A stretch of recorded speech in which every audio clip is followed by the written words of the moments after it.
Hola and welcome! Now today I'm going to service this Commodore 64 which was kindly donated to me by Mike, and the only issue apparently seems to be the power switch, which seems to be jammed or stuck. It doesn't switch up or down. So what I need to do is actually kind of open it out and desolder the power switch and see what's going on there.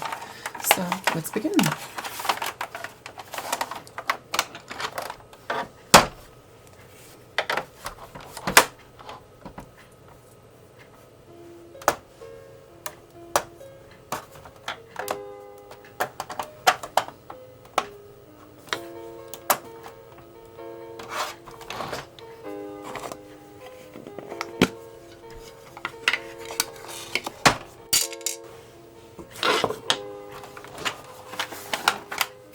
Okay, so let's open this thing out, and seriously? This is the shielding? It's actually, no joke, this is cardboard. It's cardboard. That's, oh man. Seriously, this has got to be conductive. If it's not, this is stupid. Okay, good. At least it's conductive, but seriously, that's cheap. And you know something? Isn't that a little hazardous? What if, this part bends down or something? It's like putting foil on there, aluminium foil on there. If any part bends down and touches touches any of this, it could short out. Oh no, okay, the underside of it is cardboard. As in, it's not coated. This shielding is awful, and I don't even think I want to put it back again. Anyway, let's unscrew this motherboard. It seems smaller, and yes, you can fit it inside the old Commodore 64. And hopefully when I get this working, I am gonna swap the cases, because as much as the new case is very Amiga-like, and I do like that, I do still like the classic look of the Commodore 64, the original look of it. So, and that's the one I know from back in the day. Okay, so what I need to actually do here is desolder the switch and open the switch out itself. So what I will do is I will turn this around and place it there, and then just get the soldering wick out. Well, first things first, switch that on. Okay, so this is the switch I'm going to be removing, and once you have to have so many freaking prongs, but I know why, I'm just saying that because I have to desolder them. So, new solder first, to make it easier to desolder.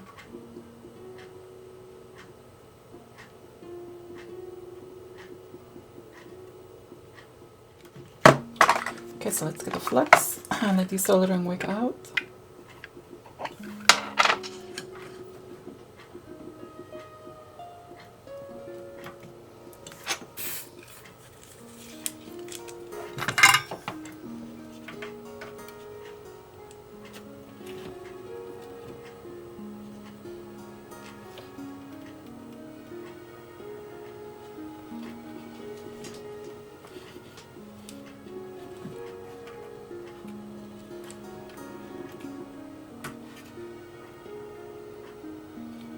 The only thing that gives me trouble in this switch is, these two here, and I think they hold onto the casing because it's like the casing acts like a heatsink, and that is what's cooling down the solder iron rather than,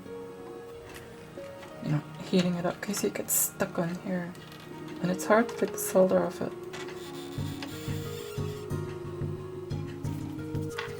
So here I have managed to desolder the switch. It wasn't too easy, but I managed to do it in the end. This is one of those really unusual problems. The switch itself is jammed, which you can never find any information about. I've looked everywhere. You cannot seem to buy these switches as parts. So the only thing left to do is actually repair them. And I've only come across one person who's repaired the switch, you know, from my looking around. So I thought, okay, since it's that unusual and rare, and one of those problems which I seem to always, you know, come across, you know, seems to happen to me, I decided, okay, let's, you know, make it a little less unusual and post about it. Okay, this is frustrating. Oops. Oh, I don't want to jab myself.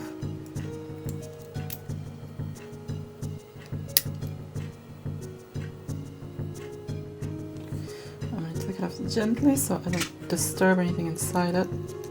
Less disturbance as possible. Ow! It's poking me. Okay, so this is not going to be easy to put back in. I think the switch must need greasing or something. Ow!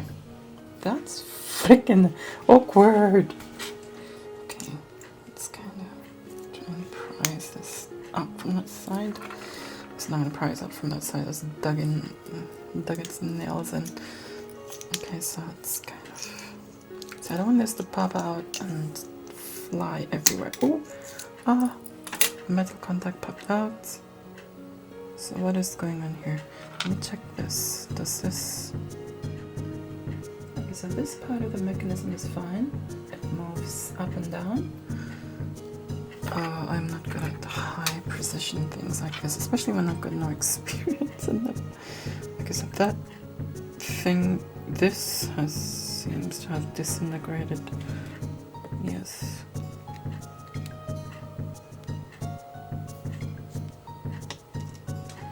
As you can see inside here, this, when you switch the switch up or down, it presses these contacts, which, you know, make two of the contacts together. It's like a custom switch or something. And the problem with this is that this part of it, ew, so greasy. Has it broken? It seems to me that this piece, which is the piece that levers between, has broken in half. It looks like it, at least. Yeah, that seems to have broken in half.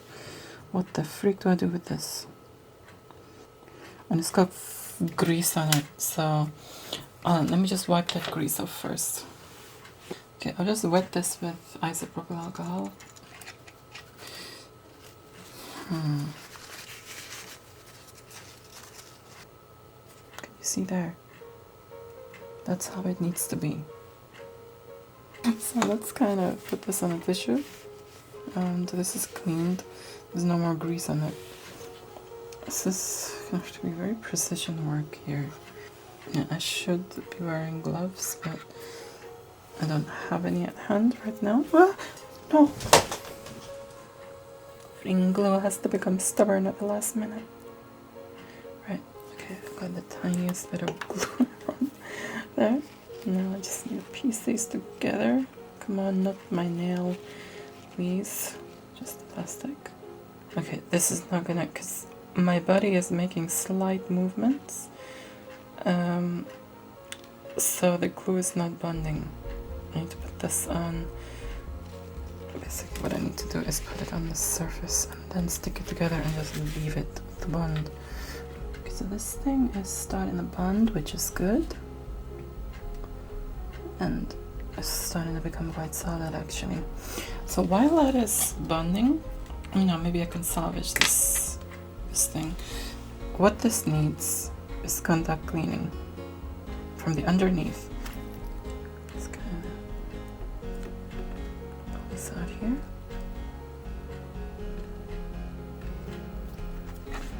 That's all it basically is, just the 6 things, and the switch switches between 2 of them, or 4 of them I should say. It joins 2 together.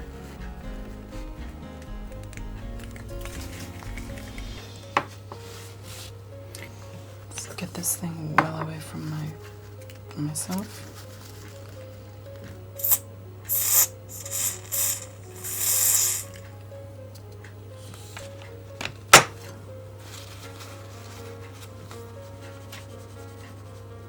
it's like filled up like it's a freaking bath or something.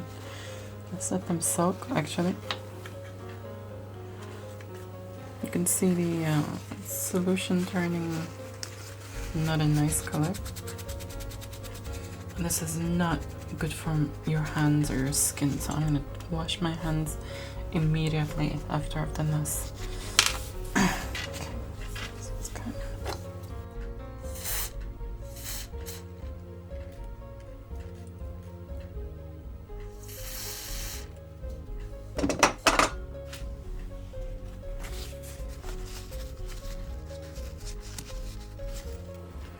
So let's put these back inside here. As you can see there, it just lies on top of that, and you see if you can push it down.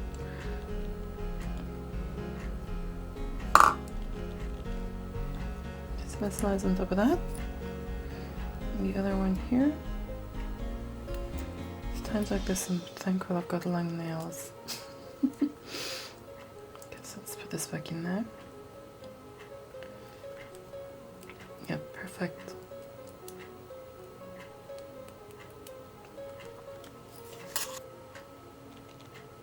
That's fine. And this, I'm figuring, goes inside here. As you can see here, it goes inside that middle part, that center there, and it hopefully, and that's where it had split, that hole. So there must be some sort of pressure, you know, over time. I hope this bond holds it well. What you need to do, I think, I hope, is I'm gonna add put a drop of machine oil on this.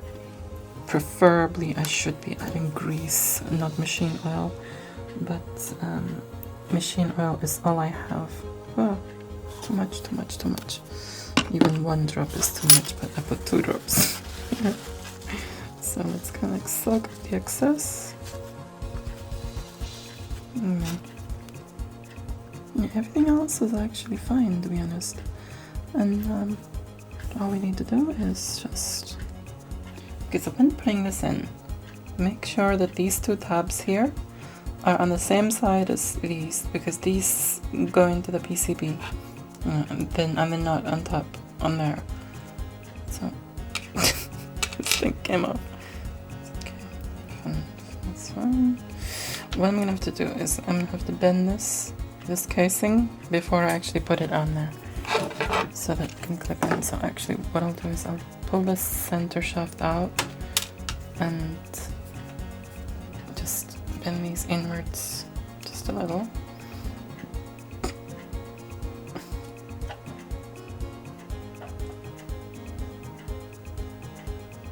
And bend these tiny tabs outwards so that they can be bent back in.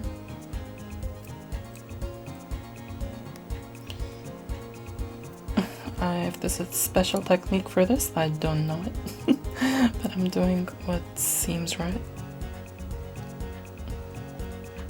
Put these in their sides here. Come on, you can do it. Oh, gently. Freaking shaft is rotated. Keep an eye on many things. I'm doing this. I was trying to do that with this. I do not have the right tools, yes, I'm aware, but I can do it with all I have, and that is this big thing here.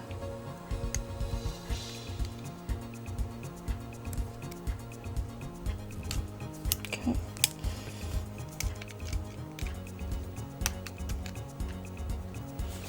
So basically this leg has like snapped off here because I've been working on this, we've been moving around. So the only thing I've got to do is solder that on, like on there, like this, join it here. This looks like it's fixed and repaired really well.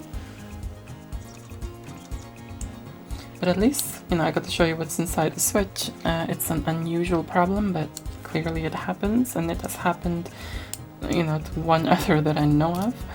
And yeah, so we have this. Right.